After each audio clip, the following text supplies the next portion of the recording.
अस्सलाम वालेकुम स्टूडेंट्स। क्या हाल चाल है? खैरियत है? ठीक ठाक हैं? और आज हमारा लेक्चर आप बोर्ड पे अंदाज़ा लगा चुके होंगे क्या लिखा हुआ है। आज हमने अपना लेक्चर 2 उसका कंटिन्यू करना है, ड्रॉ द स्ट्रक्चर, क्योंकि हम हर आयोपिक स्ट्रक्चर की वीडियो के बाद उसका second video draw the structure करते हैं। अब ड्रॉ द स्ट्रक्चर है किसका? कार्बोक्सिलिक एसिड का, जिसको कार्बोक्सिलिक एसिड भी कहते हैं। इंग्लिश में प्रोनाउंसिएशन लोग करते हैं तो वो कहते हैं कि भाई दो तो ओ होते नहीं है। इंग्लिश वाले कहते हैं भाई आप कार्बो ऑक्सिलिक क्यों कहते हैं, कि बच्चे तो हमारे कार्बो ऑक्सिलिक कह रहे होते हैं दो दफा ऑक्सीजन, तो वो कहते हैं कार्बोजाइलिक। कार्बोजाइलिक कहें, कार्बो ऑक्सिलिक कहें या कार्बोक्सिलिक कहें, हमारा क्या वास्ता इंग्लिश से, हम तो केमिस्ट्री में रहते हैं, हम अपने स्ट्रक्चर ड्रॉ करते हैं। बहरहाल तो वही हम यहाँ पर सेम ही काम करेंगे, आयोपिक भी और कॉमन भी, दोनों को देके चलेंगे। तो हमें इस बात से नहीं घबराना है कि हमें एग्जामिनर ने कॉमन नेम दिया है या आयोपिक नेम दिया हुआ है, तो हम दोनों ही बना सकते हैं, कोई ऐसा मुश्किल नहीं है।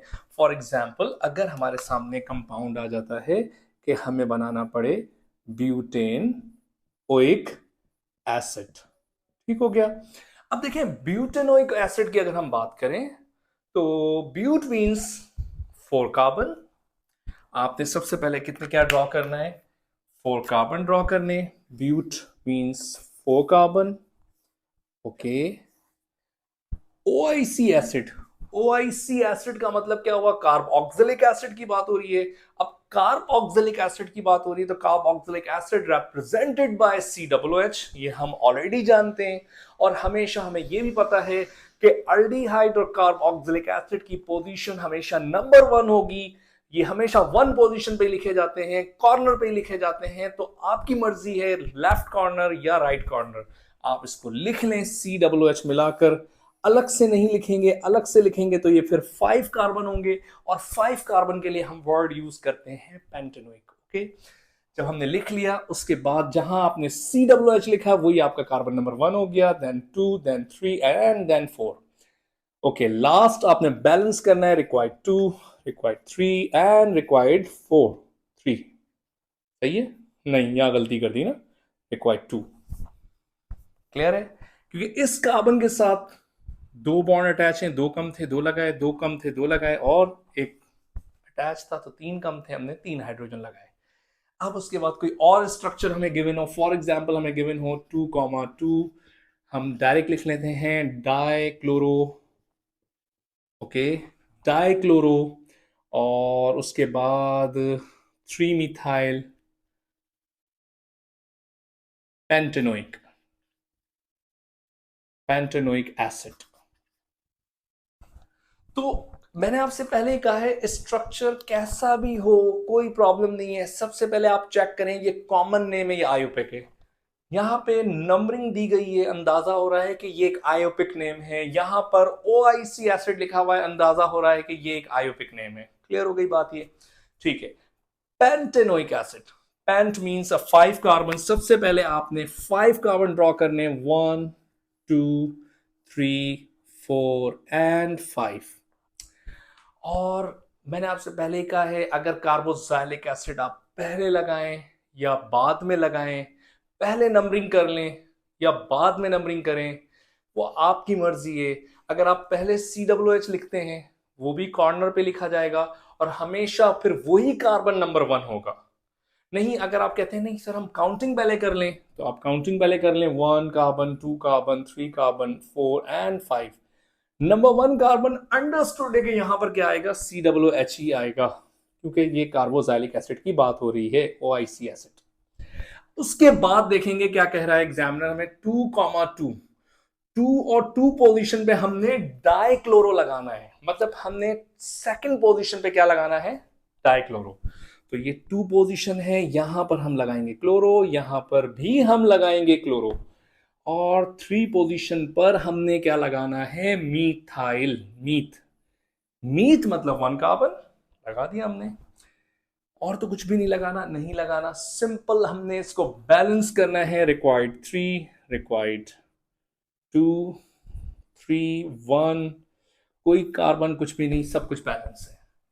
अगर हमें कहा जाता है कि हम यहां पे लिखें प्रोपियोन, प्रोपियोनिक एसिड, देखें सबसे पहले OIC नहीं लिखा हुआ या सिंपल IC एसिड लिखा हुआ मींस के कॉमन नेम है। फिर वही वाली बात आ जाएगी कि भाई हम इस चीज का टेंशन नहीं लेंगे, चाहे वो कॉमन हो या आयोपिक हो, हमें तो स्ट्रक्चर बनाना है। प्रॉप मींस हमें कार्बन देखने हैं, prop means the 3 carbon 1 2 and 3। IC acid मतलब बात हो रही है कार्बोक्सिलिक एसिड की, तो यहां पर हम सिंपल सी तो है OOH यहां पर हम लगा देंगे COOH। अलग से COOH लगाएंगे तो ये कार्बन 4 हो जाएंगे, 4 नहीं करने, कार्बन 3 पे रहना है। हमने इसको बैलेंस करना है, रिक्वायर्ड 2 एंड रिक्वायर्ड 3। क्लियर है, समझ आ रही है बातें? ओके। अब उसके बाद ये स्ट्रक्चर कंप्लीट हो गया, इसमें तो ऐसा कुछ था ही नहीं। एक और स्ट्रक्चर में लिखता हूं यहां पर, अगर हमसे कहा जाता है alpha alpha ethyl alpha ethyl butyric acid. अगर आपको कॉमन नेम नहीं भी आते और आप भूल गए हैं, अगर आपको ये नहीं पता कि 4 कार्बन को ब्यूटायर कहते हैं, जैसे मैंने आपको गिनती बताई भी है, फॉर्म, एसिड, प्रोपियोन, ब्यूटायर, वैलर, ये बताए भी थे आपको सारे मैंने। अगर आप भूल भी गए तो फिर भी नहीं परेशान हो, आप स्ट्रक्चर ड्रॉ कर सकते हैं अपने पे। थोड़ी सी अपने पे भरोसा रखें, अल्लाह पे भरोसा रखें, फिर अपने आप पे भरोसा रखें।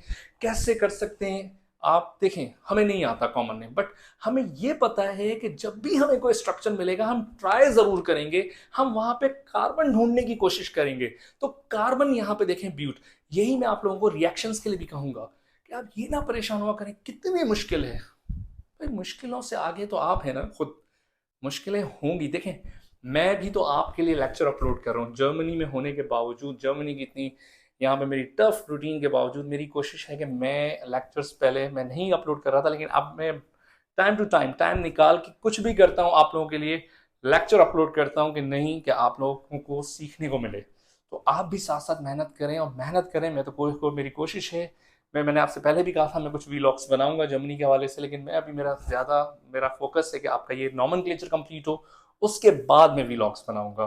ठीक है, मेरे लिए ज्यादा इंपॉर्टेंस आप हैं, उसके बाद फिर वीलॉग्स हैं, लेकिन वो भी होंगे, पहले हम इसको देखते हैं। तो आप कोशिश जरूर किया करें, कोशिश से पीछे ना हुआ करें, ट्राई करें, गलत होगा ना और तो कुछ भी नहीं होगा।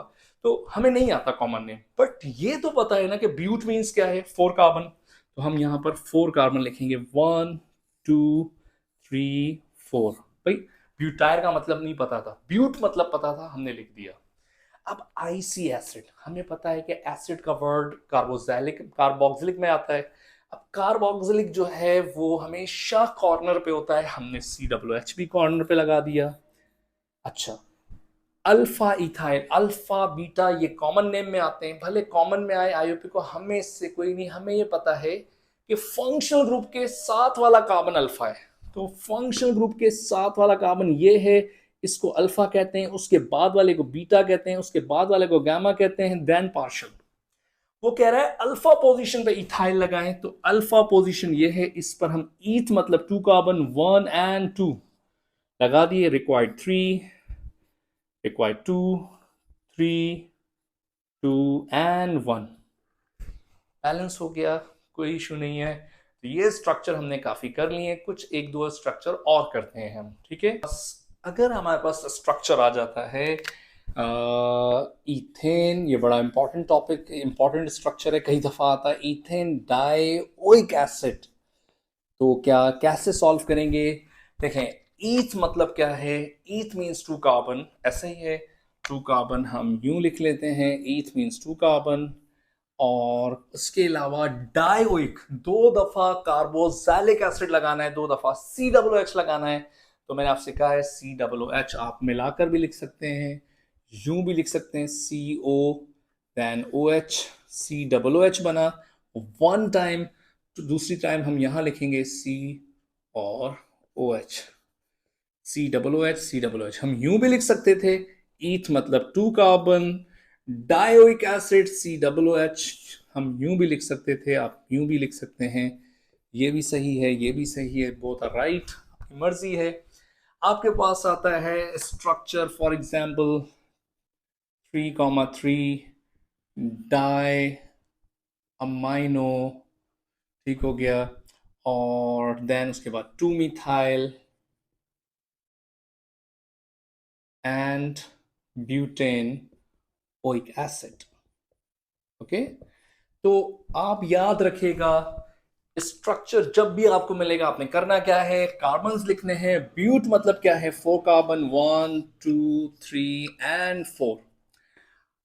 अच्छा देखें, 3,3 मतलब कि ये आयोपिक नेम है, तो आपने काउंटिंग करनी है। काउंटिंग हमेशा कहीं से भी करें, लेकिन लेफ्ट या राइट आपकी मर्जी है। 1 2 3 4, लेकिन जहां आप कार्बन नंबर 1 लिखेंगे उसी पर आपने COOH लगाना है। याद रखिएगा अल्डिहाइड और कार्बोक्सिलिक एसिड की पोजीशन हमेशा 1 होगी।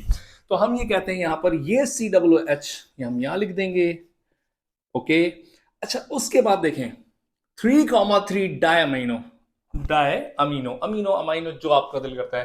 तो डाय अमीनो जो है वो यहां पर है 3 पोजीशन पे NH2, और NH2 को कह रहे हैं 2 पोजीशन पे यहां पर मिथाइल लगाना है। हम यहां मीथ मतलब 1 कार्बन, लास्ट में बैलेंस करना है रिक्वायर्ड 3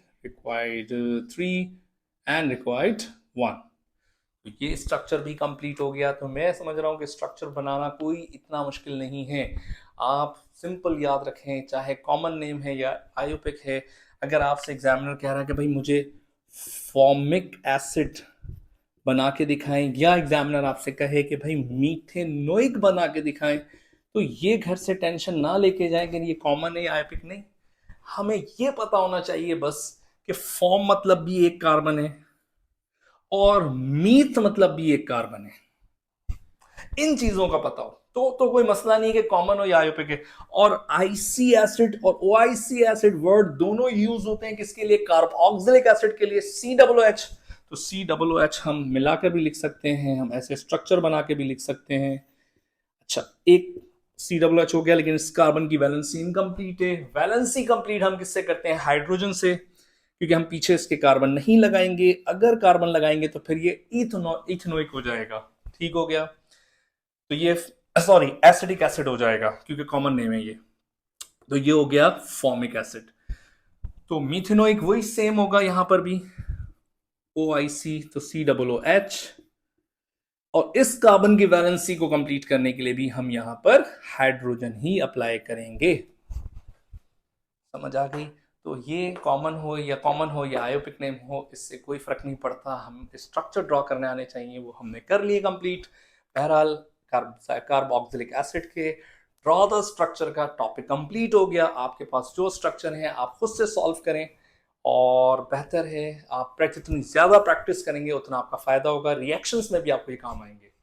बहरहाल आज तक का लेक्चर कंप्लीट हुआ। नेक्स्ट लेक्चर तक के लिए अल्लाह हाफिज।